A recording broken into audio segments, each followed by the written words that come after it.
Can Nigeria win the 2025 AFCON? Can Niger boys, can the Super Eagles win the 2025 AFCON? In my opinion, after this game against Mozambique, they're definitely one of the favorites. And to be honest, for this whole tournament, they've been absolutely incredible. Their defense, their midfield, their attack, they've been playing such good football. And I think this game confirms it. I think Mozambique played a decent game, and they're not a bad opposition. You see Morocco beat Tanzania 1-0, and then you see Nigeria beat Mozambique 4-0. There's a big difference. There's a big difference. And one thing I gotta say about Nigeria and their whole federation is they've been in a complete mess within the last year. The Nigerian Football Federation has been a complete mess within the last year. And obviously them failing to qualify for the 2026 World Cup was a disgrace. It was absolutely chaos.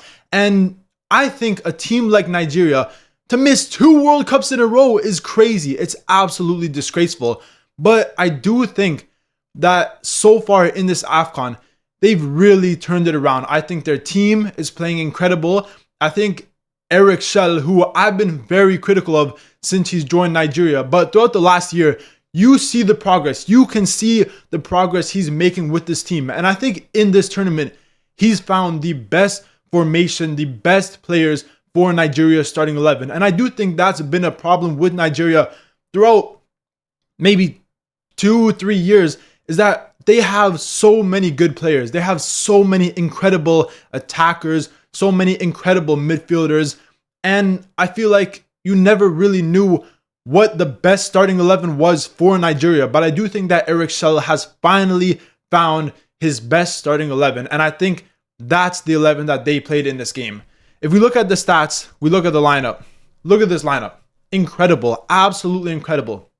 The defense, the center backs, Bassi and Ajayi, were fantastic. And they've been very, very good throughout this whole tournament. I think Bassi is a real important player in Nigeria's back line, because I think that the ability he has to play very important passes and long balls to the midfielders out wide to the attackers is very important in this Nigeria setup. But if you look at this midfield, that has been the heart of this Nigerian team so far in this AFCON. Iwobi, Ndidi, and also Onyeka.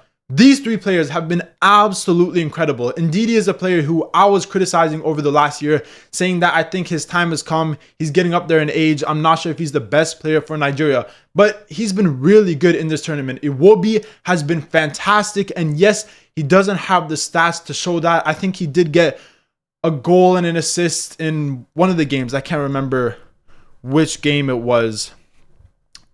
Yeah, he got 2 assists against Tanzania. So he has a little bit in terms of stats, but not as much as some other players. But I think Iwobi has been so important. And even in this game, for Nigeria's first 2 goals, he was the main reason why they scored those goals. The long balls he gives to Ademola Lookman when he goes to the left-hand side are incredible. And I think this formation really suits the players that they have. I think Ademola Lookman is a great player playing in that attacking midfield role, and giving him the freedom to go to the left, to go to the right, to stay in the middle. I think that's really important. And that's why in this tournament, he's been so good. He's gotten multiple assists. He's gotten multiple goals. I think he already has 3 goals and 4 assists.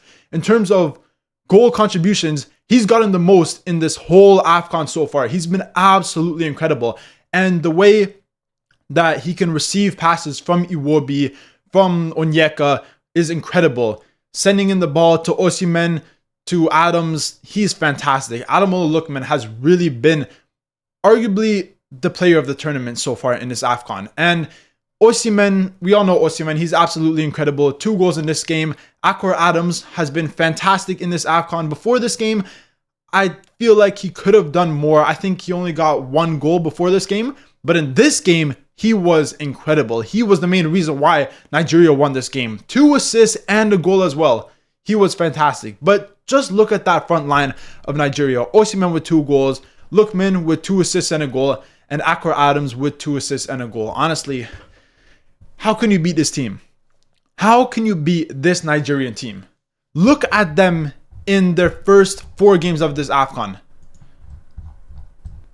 obviously the win today, 4-0 against Mozambique, 3-1 against Uganda. And in that game, they started a lot of bench players. Eric Schell really changed the formation. He changed up the lineup. He wanted to see what his bench players could do, and they were fantastic, right? We saw Onuachu score. We saw them play phenomenally, and they won 3-1. Against Tunisia, they won 3-2, and against Tanzania, they won 2-1. So far in this AFCON, they've scored 12 goals. 12 goals in 4 games. I've already been talking about Senegal's attack, about Algeria's attack, Morocco's attack. Nigeria have the best attack in the AFCON. And they don't even have all their players fit. They have Deserts injured. They have Boniface injured. They have multiple players like Chukwueze still on the bench. And yet, players like Akor Adams, players like Osimhen, Lookman, they've been incredible. They've been absolutely fantastic. And I do feel like a lot of talk will be about the 3 players in the front. But like I already mentioned, their midfield, Iwobi, Ndidi, and obviously Onyeka have been so key for Nigeria so far in this tournament. And I think they have probably the best chance to win this tournament. I do think at the current moment, they are arguably the favorites. Now, I will say the road to the final for Nigeria is tough. If you look at a team like Senegal, who are playing on the other side of the bracket, realistically, the hardest team that Senegal will face up against, in my opinion, will be Ivory Coast. I think Ivory Coast will probably beat Burkina Faso tomorrow. They will come up against Egypt. And then I think they probably will beat Egypt, and Senegal might have to face up against Ivory Coast, right? Those are the hardest teams on the other side of the bracket. But on this side of the bracket, you had teams like South Africa. You still have Cameroon. You have teams like Morocco. You have Nigeria. You have either DR Congo or Algeria, depending on who wins that game. And that's the next game for Nigeria, either DR Congo or Algeria. And both of those teams are going to be very, very tough. I'm not sure which team will be harder. I think both of those teams are very evenly matched, but that's going to be a really tough game for Nigeria. But if they play like they played today, I think they can definitely make it to the final, at least semifinals. I think Nigeria and Morocco are definitely the 2 best teams on this side of the bracket. One of those teams will be in the final. I'm calling it from right now. Either Nigeria or Morocco will be playing in the final. Now, I did want to mention how I think Eric Schell throughout this tournament has actually evolved a lot. I feel like in the World Cup qualifiers, when he came into the squad, there wasn't really that much change. And I do feel like Nigeria did very well to get to the World Cup playoffs. But then obviously losing that game against DR Congo, they just weren't good in that game. They were so boring. They didn't have any energy in the front of their team. It was just a horrible game for Nigeria, right? They weren't good. They should have won that game, but they ended up losing on penalties, and now they're missing their second World Cup. And I will say that after Nigeria's game against Tunisia, I wasn't a big fan of how Eric Schell managed his team in that game. I think if you look at the lineup, once again, it was the same lineup that they had today. Pretty much the same lineup, right? Obviously, Akor Adams and Osimhen were in different positions, but it was pretty much the same. But in this game, Nigeria were 3-0 up. They were up 3-0. But if you look at the last 20 minutes of that game, from the 70th minute or so to the end of the game, Tunisia were dominating. And that's when they scored the 2 goals. And to be honest, they could have probably equalized in this game.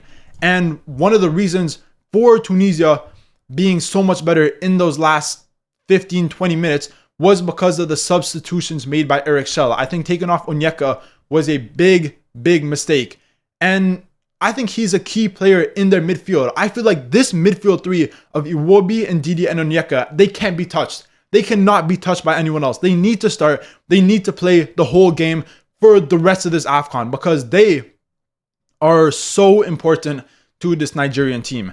And I think if Eric Schell keeps this midfield 3, keeps the attacking lineup the way they are, I think you need Calvin Bassey, you need Ajayi. The fullbacks, they can rotate a little bit, but I think the main spine of this team needs to be the same as it's been in this game against Mozambique because I think they were absolutely fantastic. Now, I got to mention Mozambique because, to be honest, they weren't bad. Now, look, if you look at the total shots, they only had 2 compared to Nigeria's 22, right? Nigeria could have won this game 5-0, maybe even 6-0. But you have to respect Mozambique. You have to put respect on their name because You look at the momentum, it was on Nigeria. You look at the possession, it was on Nigeria. And for any other team that would be coming up against Nigeria that's in a similar position to Mozambique, let's say a team like Tanzania, right? They're both ranked similarly by FIFA. They're both around ranked 100. If Tanzania were coming up against Nigeria, I think Nigeria would have won probably a similar amount. But the way that Mozambique played, I was really impressed with them. The way that they were holding the ball, the way that they were playing risky passes, the way that they were holding possession when they had the ball. They weren't scared of Nigeria. Nigeria scored 1, 2, 3 goals. And yet when Mozambique had the ball, they always looked calm on the ball. They weren't just hitting the ball up, trying to get it to the striker, trying to score, which I feel like some other teams that are ranked similarly to them would have done. But instead, they were passing the ball. They were playing calm. They were passing with their goalkeeper. And sadly, a few defensive mistakes for Mozambique did sadly screw them up in this game, right? Small defensive mistakes, and Nigeria ended up scoring. And that is the strength of Nigeria, but also the weakness for Mozambique. I feel like if you look at Reinildo, he was definitely the best player for Mozambique's team. And I feel like in this tournament, he hasn't been the best. I don't think he's been at the level that a lot of people might expect. But in this game against Nigeria, I thought that he was definitely Mozambique's best player. And I feel like you have to congratulate Mozambique because even though the scoreline looks bad, I don't think they played that bad. I feel like they were good with the ball. They weren't just hitting the ball long every single time, which we see some of these poorer teams do. So I got to give congratulations to Mozambique. But in terms of Nigeria, can they win the AFCON? Can the Super Eagles win the 2025 AFCON? Will we be in a situation where Nigeria haven't been to the last 2 World Cups, but then they win the 2025 AFCON? Let me know in the comments down below. But that's the end of this video. Nigeria were absolutely fantastic in this game, and I had to make a video on it because in my opinion, after seeing this game and after seeing how many goals they've been scoring, 12 goals in 4 games, I think Nigeria could possibly win this AFCON. So let me know what you guys think in the comments down below. And obviously, if you enjoyed this video, remember to leave a like, comment, subscribe, all that good stuff, and stay tuned for more videos.